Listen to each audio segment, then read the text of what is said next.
घमंडी का सिर नीचा। नारियल के पेड़ बड़े ही ऊंचे होते हैं और देखने में बहुत सुंदर होते हैं। एक बार एक नदी के किनारे नारियल का पेड़ लगा हुआ था। उस पर लगी नारियल को अपने पेड़ के सुंदर होने पर बहुत गर्व था। सबसे ऊंचाई पर बैठने का भी उसे बहुत मान था। इस कारण घमंड में चूर नारियल हमेशा ही नदी के पत्थर को तुच्छ पड़ा हुआ कहकर उसका अपमान करता रहता। एक बार एक शिल्पकार उस पत्थर को लेकर बैठ गया और उसे तराशने के लिए उस पर तरह तरह से प्रहार करने लगा। यह देख नारियल को और अधिक आनंद आ गया। उसने कहा, है पत्थर, तेरी भी क्या जिंदगी है। पहले उस नदी में पड़ा रहकर इधर उधर टकराया करता था और बाहर आने पर मनुष्य के पैरों तले रौंदा जाता था, और आज तो हद ही हो गई। ये शिल्पी तुझे हर तरफ से चोट मार रहा है और तू पड़ा देख रहा है। अरे, अपमान की भी सीमा होती है। कैसी तुझ जिंदगी जी रहा है। मुझे देख कितने शान से इस ऊंचे वृक्ष पर बैठता हूँ। पत्थर ने उसकी बातों पर ध्यान ही नहीं दिया। नारियल रोज इसी तरह पत्थर को अपमानित करता रहता। कुछ दिनों बाद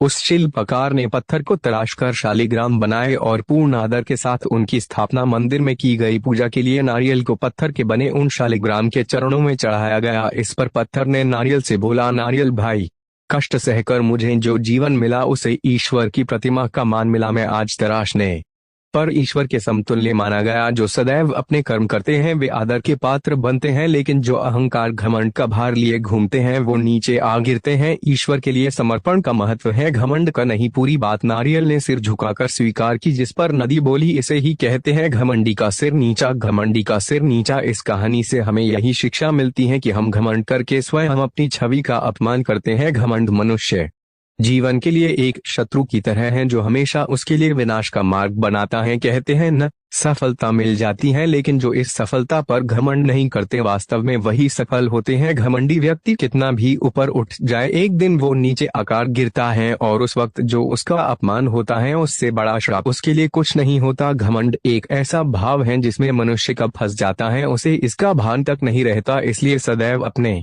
जीवन का अवलोकन करना चाहिए। अपने आप को कटघरे में खड़ा कर खुद अपनी करनी, अपने बोले हुए शब्दों का निष्पक्ष न्याय करना चाहिए। और अगर आप खुद को दोषी पाते हैं तो गलती को स्वीकार करें और समय रहते उस गलती के लिए क्षमा मांगे।